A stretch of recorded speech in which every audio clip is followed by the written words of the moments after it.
Hello guys, welcome back to study. This is Dheeraj Kumar. Air force के result का तो wait कर ही रहे हो। रिजल्ट आपका विद इन 30 डेज आता है। कट ऑफ के बारे में बात करना है, ठीक है। तो गाइस, कट ऑफ के बारे में बताऊंगा।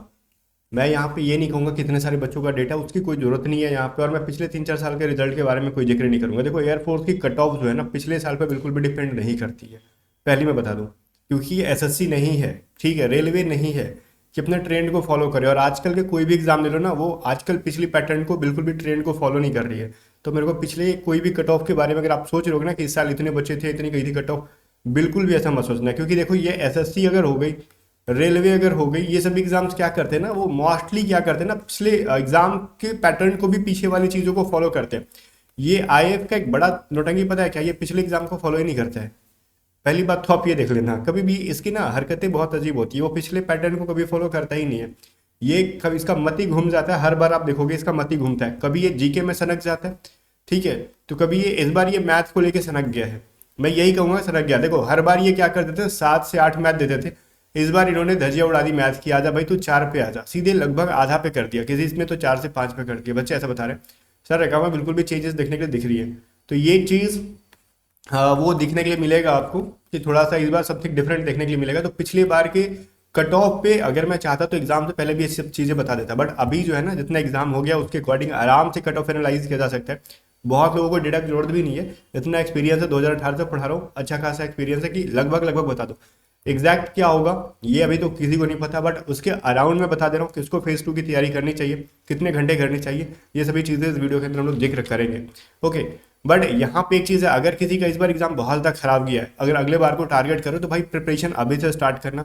आप रिजल्ट का वेट मत करना। रिजल्ट का वेट करके प्रिपरेशन करोगे, it will be harmful for you, ठीक है। ये आपके लिए बिल्कुल भी हानिकारक हो जाएगा, हार्मफुल हो जाएगा। रीज़न है इसके पीछे का, क्योंकि रिजल्ट आएगा, फिर अगली भर्ती आएगी, तब तक आप वेट करते रह जाते हो। एयरफोर्स अगर आप क्रैक करना चाहते हो एक्स या फिर वाई अच्छे स्कोर के साथ, एटलीस्ट 4 to 6 मंथ का ड्यूरेशन चाहिए आपको प्रिपरेशन के लिए, ठीक है। तो अभी से आप स्टार्ट कर देना, अगले अगर टारगेट कर रहे हो तो, या फिर इस बार किसी ने ट्रायल टाइप पे दिया होगा तो। अगर आप वाई ग्रुप की करना चाहते हो तो जस्ट इसकी प्राइसेस डिस्काउंटेड ऑफर प्राइस है। आप हमारी वाई ग्रुप की बैचेज ज्वाइन कर सकते हो, स्पेस वॉरियर बैच जो कि 2025 स्पेशल है ही, और इसके अंदर रिकॉर्डेड बैचेज मिलेगी। और आपको मैं गारंटी देता हूँ, एश्योर कर देता हूँ कि जो बच्चा मार्च से इसके अंदर इनरोल होकर पढ़ना शुरू कर देता है टू जेड स्टडी ऐप पे, गारंटेड अगली बार का एग्जाम वो फोड़ कर आएगा। क्योंकि इस बार आपने देख लिया, हमारी पढ़ाई मैथ वाई ग्रुप की, हमारी पढ़ाई रीजनिंग वाई ग्रुप की, हमारी पढ़ाई इंग्लिश वाई ग्रुप की, ये तो यूट्यूब पे पढ़ा हुआ है, वो चीज़ें दिख रहा वो हमारा, ठीक है। एग्जैक्टली वैसा वैसा क्वेश्चन आया है। जीके नहीं आया भाई, मैं शुरू से बोल रहा था एग्जाम से पहले करता। जीके में मैं गारंटी दे सकता हूँ, 7 क्वेश्चन है ना, अगर 8 क्वेश्चन है ना अगर, तो उसमें 2 से 3 जीके हमारी आएंगी। बाकी जीके पे मैं बहुत ज़्यादा डिपेंडेंट नहीं रहता, बिकॉज जीके एयरफोर्स ऐसा पूछता है ना कि हर बार ट्रेंड चेंज कर देता है, कभी क्या पूछ ले, कभी क्या पूछ ले। अब देख लो, इस बार जीके बहुत ज़्यादा डिफिकल्ट नहीं पूछ रहा है, जीके को वो इजी टू मॉडरेट पूछ रहा है। इस बार उन्होंने क्या कर रखा है ना, इंग्लिश का लेवल थोड़ा सा अप किया पिछली बार की अपेक्षा, बट उतना भी अप नहीं किया जितना कि हम सोच रहे हैं, ठीक है। तो पिछली बार को अगर फॉलो करके पढ़ रहे हो तो इंग्लिश आपके लिए डिफिकल्ट लगेगा। बट अगर आप इस बार को फॉलो करके पढ़ रहे हो ना कि हाँ ठीक है, इंग्लिश में को सीखना बढ़िया से, तो आपको इंग्लिश इस बार अच्छा लगा होगा और आप अच्छा अच्छा खासा स्कोर करोगे। और डैमसन मेरे पेड बैचेस के जितने भी बच्चे होंगे ना, वो इंग्लिश में फोड़ के आए हैं। रीज़न पता है क्या है? क्योंकि मैंने उसमें बहुत ज़्यादा डिटेल में जाके पढ़ाया था इंग्लिश, बिल्कुल एसएससी लेवल का इंग्लिश पढ़ा रखा है। और जो हमारी पेड बैचेस एक बार पढ़ लेता है मैथ रीजनिंग इंग्लिश, वैसे मैं जीके भी पढ़ाता हूँ, बट जीके की कोई गारंटी नहीं होती ना कहाँ से क्या पूछ दे।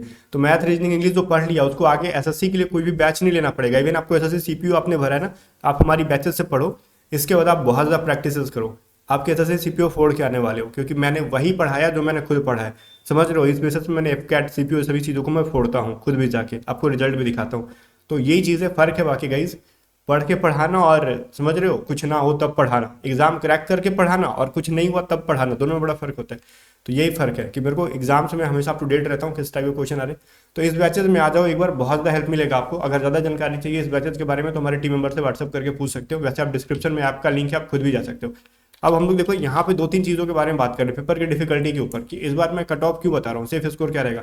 पहली बात, डिफिकल्टी की अगर हम अंदर बात करेंगे ना, तो हमारा एक्स ग्रुप में कोई खास डिफिकल्ट चीज़ देखने के लिए नहीं मिला। जो हर साल जैसा आता था वैसा आ रहा है, ठीक है, एक्सेप्ट इंग्लिश, ठीक है, एक्सेप्ट इंग्लिश। तो मतलब एक्स की जो मैथ आती थी, फिजिक्स आती थी, वो तो ऑब्वियस चीज़ है, ना तो बहुत ज़्यादा डिफिकल्ट आता था, ना ही बहुत ज़्यादा ईजी आता था।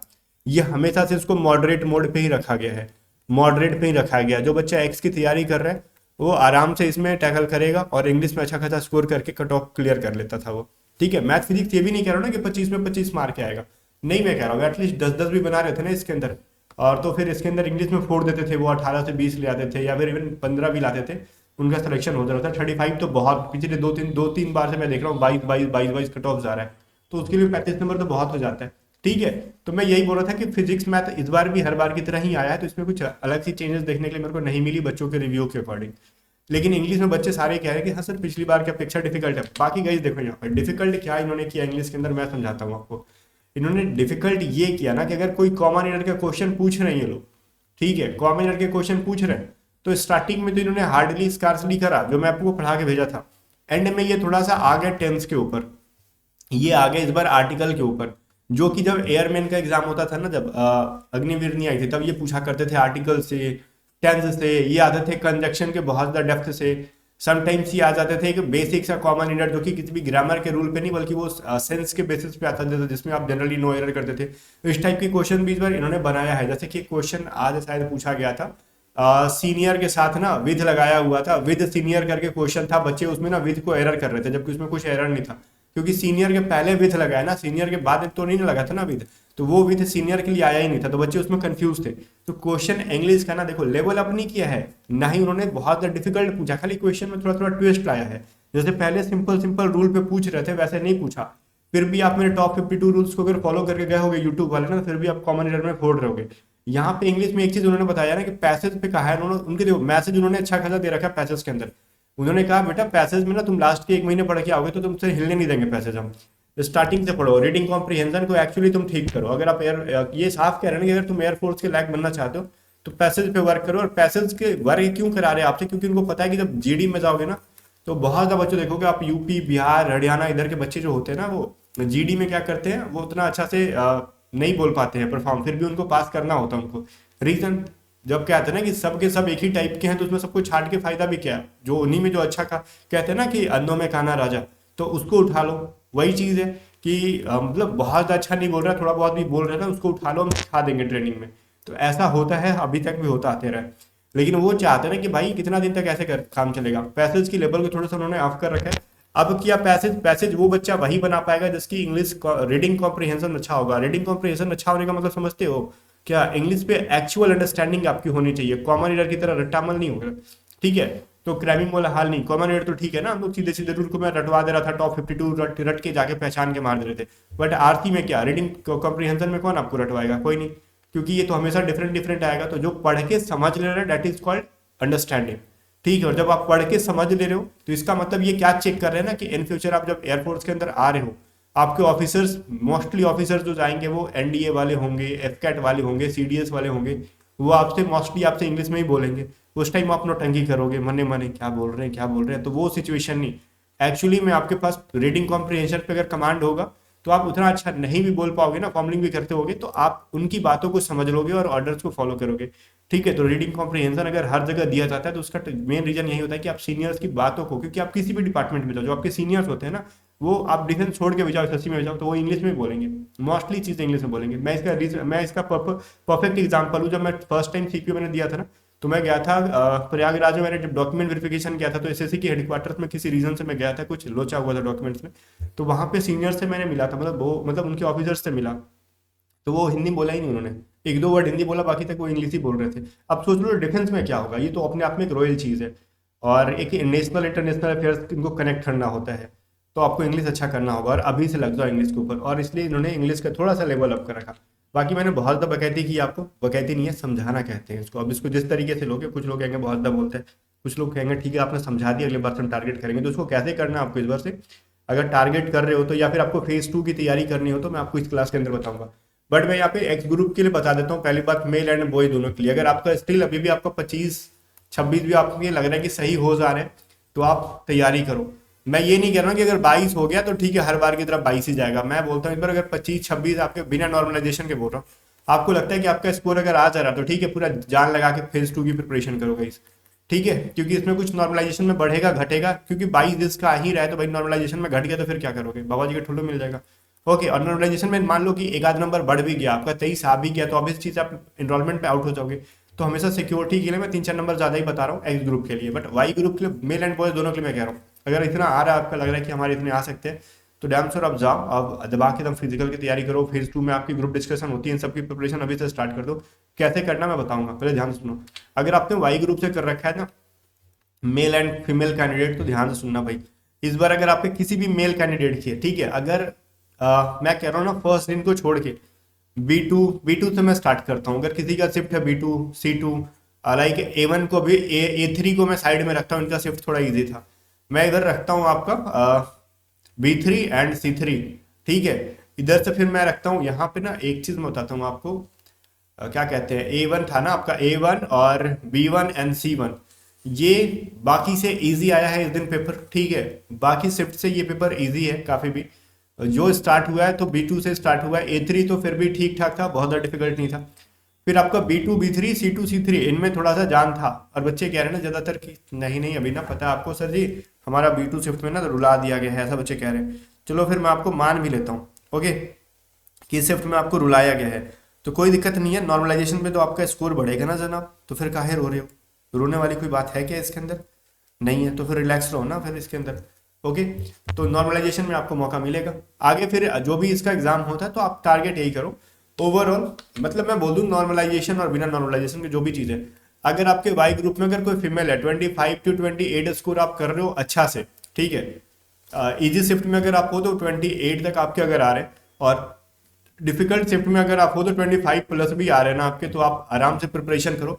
कट ऑफ बोलते हैं लोग, तो कट ऑफ मैं नहीं बोल रहा हूँ, ठीक है। इसको कट ऑफ कहना बेवकूफ़ी होगी, क्योंकि मैं एयरफोर्स का कोई स्टाफ नहीं हूँ और ना ही मैं कट ऑफ बनाऊंगा। बट मैं आपको सेफ स्कोर की तरह बता रहा हूँ, ठीक है, कि आपको बिल्कुल भी प्रिपरेशन करनी चाहिए जनाब। अदरवाइज आप बाद में फिर पछताओगे कि काश हम कर लिए होते। और मैं बोल रहा हूँ कि अगर किसी लड़की की 28 के आसपास बन रहे हैं तो आप जान लगा दो इसके अंदर, क्योंकि 25 वाले तो मान लो किसी ना किसी रीजन से, या फिर वो इजी शिफ्ट में इतना ला रहे हैं, तो फिर उनका तो सिलेक्शन पॉसिबल नहीं है, क्योंकि वो इनरोलमेंट में आउट होंगे, ठीक है। अगर आपके रिजल्ट आने के बाद ना, अगर इजी शिफ्ट के अंदर मान लो 25 से अगर नॉर्मलाइज करके 2 4 5 नंबर 2 नंबर बढ़ भी गया आपका, लग रहा कि इजी शिफ्ट था, फिर हमारा रिजल्ट ला दिया गया मान लो किसी रीजन बस, तो आप इनरोलमेंट में आउट होने की पॉसिबिलिटी रहती है ज़्यादातर, क्योंकि गर्ल्स की इनरोलमेंट में कटअप ज़्यादा बढ़ जाती है। अगर आप वहीं पे ना बॉय हो तो फिर आपको थोड़ा सा यहाँ पे अप जाना होगा, थोड़ा सा बढ़ना पड़ेगा, इन द सेंस की ध्यान से सुनना। क्या बढ़ना पड़ेगा? अगर आपके स्कोर 30 तक आ रहे हैं, ठीक है, इन शिफ्ट में क्या मैं बोल रहा था, जो डिफिकल्ट मैंने बताया आपका B2 से स्टार्ट हो रहा है, B2 B3 B4, जो भी बन रहा है, B4 कहाँ से बन रहा है अभी, अभी शायद नहीं हुआ B4 ना आपका, जो भी है आपका अगर इतना बन रहा है 30 प्लस जा रहे हो, या फिर 30 के अराउंड भी जा रहे हो, डिफिकल्ट है ये चीज़ ऑब्वियसली। अंदर इसके अंदर अगर बहुत सबसे डिफिकल्ट होता है तो 5 से 6 नंबर बढ़ जाए, ठीक है, तो फिर ये सेफ स्कोर रहेगा आपका। तो आपको फेज 2 में तैयारी करनी चाहिए। और इस बार मैं बोल नहीं रहा हूँ ना कि अगर 33 आपके होने चाहिए, जब पिछली बार बोल रहा था 33 से 34, मैं इसलिए नहीं बोल रहा ना क्योंकि इस बार इंग्लिश का जब लेवल थोड़ा सा बढ़ा है, ठीक है, और इंग्लिश का पिछले बार लेवल बहुत ज़्यादा इजी था ना, उसके बावजूद भी बच्चों को मैंने देखा ना कि उतना ज़्यादा परफॉर्म नहीं कर पाए अच्छा खासा, ठीक है। तो इस बार तो बच्चे कह रहे हैं, बच्चों के अनुसार ही मेरे को चलना होगा ना, क्योंकि मैंने तो खुद एग्जाम दिया नहीं है। तो रिव्यू के अकॉर्डिंग अगर मैं बात करूँ, बच्चे कह रहे हैं कि सर इंग्लिश में सच में थोड़ा सा लेवल अप हुआ है, चलो ठीक है, इसमें लेवल अप हुआ है, तो इस बार थोड़ी सी तो ऑब्वियसली चीज़ें मार्क्स इधर डाउन देखते, 2 3 नंबर भी मार्क डाउन हुआ है इंग्लिश में अंदर ना बच्चों की एवरेज स्कोरिंग में अगर डाउन हो रहा है, तो कट ऑफ पे उसका अच्छा खासा असर दिखता है। क्योंकि आपको पता है रागा और इंग्लिश, अगर मैं बता दूं ना वाई ग्रुप के अंदर रागा और इंग्लिश, तो बच्चे ज़्यादा परफॉर्म कर रहे होते हैं इंग्लिश में ही, जिनका सिलेक्शन हो रहा होता है, मैं उनके बारे में बता रहा हूँ। ये नहीं कि बस वो कट ऑफ खेल के फिर आगे चल के फेज 2 में आउट हो रहे होते हैं, उनके बारे में जिक्र ही नहीं कर रहा। जिनका आप देख लो सिलेक्टेड जो बच्चे हैं ना, वो रागा और इंग्लिश में पूछोगे ना कि आपका कम टाइम में बढ़िया परफॉर्म कहाँ किया आपने, तो बोलेंगे इंग्लिश में किया। तो इंग्लिश बहुत अच्छा क्रूशियल रोल प्ले कर रहा होता है यहाँ पे जनाब। रागा उनकी बेहतर होती है, बट यहाँ पे टाइम मैनेजमेंट का पूरा खेल होता है, कैलकुलेशन कितना फास्ट होता है, और आपकी इतनी एज है नहीं कि आप बहुत ज़्यादा टाइम दिए हो कैलकुलेशन पे, ठीक है। क्योंकि आप जब 10th 12th में आते हो तो उतना कोई बर्डन रहता नहीं है कैलकुलेशन का, शॉर्टकट यूज़ करो वगैरह वगैरह। तो आप अभी जस्ट ग्रेजुएशन वाले बच्चे होंगे, अब हम जैसे क्या ग्रेजुएशन हुए 3 4 साल हो गया हमारा, तो हमने काफ़ी समय दिया इसके ऊपर, तो इसके वजह से जो चीज़ें ठीक हो जाती हैं, तो रगड़ा जाते हैं इतना ना। बट आप क्या हो ना कि अभी निकल के आ रहे हो जस्ट, या तो ग्रेजुएट हुए ही कहाँ हुए, अभी ग्रेजुएशन हो रही होगी आपकी, ठीक है। तो आपने उतना वक्त अभी दिया नहीं है, तो अभी से चीज़ें रागा में उतना भी ज़्यादा अच्छा परफॉर्म नहीं हो पाता है, क्योंकि आपने एसएससी की भी तैयारी कर रखी होगी, फिर भी मैं बोल रहा हूँ। तो इसमें भी वही सीन है कि रागा इस बार थोड़ा सा पहले से डाउन हुआ है, तो डाउन हुआ भी तो बच्चे ना नॉन वर्बल की वजह से फंस रहे थे। तो ओवरऑल मैं यही कहूंगा, देखो मान लो B2 से पहले अगर किसी बच्चा का ना 32 प्लस स्कोर हो रहा है, ठीक है, 32 से 35 के बीच में अगर आपका स्कोर हो रहा है, तो आप आराम से फेज 2 की तैयारी करो। और इसके बाद जो है ना B2 से स्टार्ट हो रहा है। अगर आपके 30+ लग रहे हैं कि आपके बन जाएंगे, ठीक है, तो फिर आपको करना चाहिए। अगर आपको खुद से लग रहा है कि मेरा 28 ही तक बन रहा है, तो ऑब्वियस चीज़ है 28 नहीं बन रहा होगा, वो 26 to 27 ही बन रहा होगा, क्योंकि हमने जो जोड़ा होता है ना, क्योंकि आपसे ज़्यादा मैंने एग्जाम दिए और बहुत बार मैंने देखा भी, अगर मैंने देखा था कि मैं फुल में फुल अगर 100% अटेम्प्ट कर दूँ, क्योंकि कुछ तुक्का भी मारता हूँ, तो उसमें मैं मान लेता हूँ 5-10 मान लेते हैं ना कि हमने तुक्का मारा, तो उसको मैं काउंट ही नहीं करता। मैंने बोला चलो ठीक है, मैंने 90 तक स्कोर किया, 90 में मेरे को लगा बाद में आके चलो मैंने 5 कुछ गलती की होगी, तो मैंने 85 कर रखा, तो मेरे 85 तक स्कोर होने चाहिए, लेकिन वो घट के मेरे 82 से 83 आएंगे, 82 से 83 ही आएंगे। रीज़न इसके पीछे का क्या होता है ना, इसके पीछे का रीज़न ये होता है कि हमने जो, हमको लगता है कि जो हमने सही किया है, लेकिन एक्चुअली में बाद में पता चलता है कि अच्छा यहाँ पे माइनर माइनर जो मिस्टेक हुई है, और अपने को लगता है कि वो सही हुआ था। बाद में हम डिपार्टमेंट को क्लेम करते हैं कि वही सब गद्दारी कर रहे हैं, वैसा कुछ नहीं होता। हम लोग जो जो उसमें आंसर कर देते हैं लगता है कि सही है। तो ओवरऑल मैं यही कहूँगा, एयरफोर्स में अगर B2 से और इसके बाद के शिफ्ट वाले, अगर आपका 30+ स्कोर हो रहा है, you should go for physical and क्या कहते हैं, ग्रुप डिस्कशन, एंड आपको प्रिपरेशन करनी चाहिए। उससे पहले वाले 33 से 34 इवन 35 तक आपका स्कोर हो रहा है, तो ये अच्छा स्कोर है आपके लिए। इससे कम हो रहा है तो फिर मैं कुछ कह नहीं सकता, क्योंकि उससे पहले कि मे भी नॉर्मलाइजेशन में आपके स्कोर कम हो जाए, इसके वजह से मैं कह रहा हूँ, ठीक है। बट कोई भी भगवान नहीं है, अब ये मत कहना ना कि आपके वजह से मैंने प्रिपरेशन नहीं किया। आप साथ साथ में फिजिकल और ग्रुप डिस्कशन को टाइम दो, आपको डेली दिन के 1 आवर देने होंगे। इन दोनों को मिला के बोलोगे 1 आवर में दोनों हो जाएगा, तो भाई करना ही क्या है, रनिंग में जाओ, 20 मिनट रनिंग है, सफिशियंट है, ठीक है, हो गया। बाकी आने के बाद आपको क्या करना, हाफ एंड 40 मिनट्स, 30 या 40 मिनट्स आपको देने ग्रुप डिस्कशन के टॉपिक को पढ़ने में, इसके अलावा तो कुछ करना नहीं है, ठीक है। और स्टिल अपनी प्रिपरेशन को कंटिन्यू रखना है। सबसे बड़ी चीज़ कि आपने जो चीज़ अभी पढ़ी है उनको छोड़ना नहीं है, चाहे आप एक्स हो चाहे वाई हो, आपको प्रिपरेशन को कंटिन्यू रखना है। अदरवाइज इसका नुकसान बहुत भारी हो जाएगा आपके ऊपर। जब आप मान लेते हैं किसी रीजन बस आप फिजिकल में आउट होते हो, किसी रीजन बस आपको पुशअप में आउट किया जाता है, स्क्वाट्स में आउट किया जाता है, या फिर ग्रुप डिस्कशन में आउट किया जाता है, या फिर मेडिकल में आउट हो जाते हो, तो बहुत उसका आप पे भारी नुकसान होगा। तो फ्यूचर आपको नहीं पता कि आपके साथ क्या होगा, रिजल्ट आ भी जाए, तो इसीलिए प्रिपरेशन को कभी नहीं छोड़ना। रिटन एग्जाम की प्रिपरेशन करते रहना है जब तक कि आपका एनरोलमेंट नहीं आ सकता, ठीक है। तो अदरवाइज पछताओगे, बहुत बड़ा पछताओगे। ये चीज़ मेरे साथ हुआ था, ठीक है, तो ये चीज़ मैं बता रहा हूँ, इसलिए बोल रहा हूँ पछताओगे। तो फिर मतलब पूरी चीज़ें शुरू से स्टार्ट करनी होगी, अपने आप को प्रिपेयर रखो। मैं भी, अगर मैं आपको खुल के बताऊँ एक चीज़, अगर आप मान लो एयरफोर्स के एनरोलमेंट दे रहे हो, साथ में लग रहा है कि कोई SSC GD वगैरह आपका रिजल्ट आ गया, फिजिकल उसके दौरान फिजिकल आपने निकाल लिया, और उसके उसके इनरोलमेंट के टाइम पे आपका मेडिकल एग्जाम अगर होगा GD का, तो मैं यही कहूँगा कि अगर आप एयरफोर्स में फिट हो ना, तो उस टाइम तो GD के एग्जाम में फिट हो गए, और उस टाइम ऑब्वियसली चीज़ है कि आपको GD की तरफ जाना है, ठीक है, IAF की तरफ नहीं। ओके, जो चीज़ें मैंने खुल के बोल दिया, क्योंकि 4 साल के बाद आपके साथ क्या होगा आपको पता नहीं है।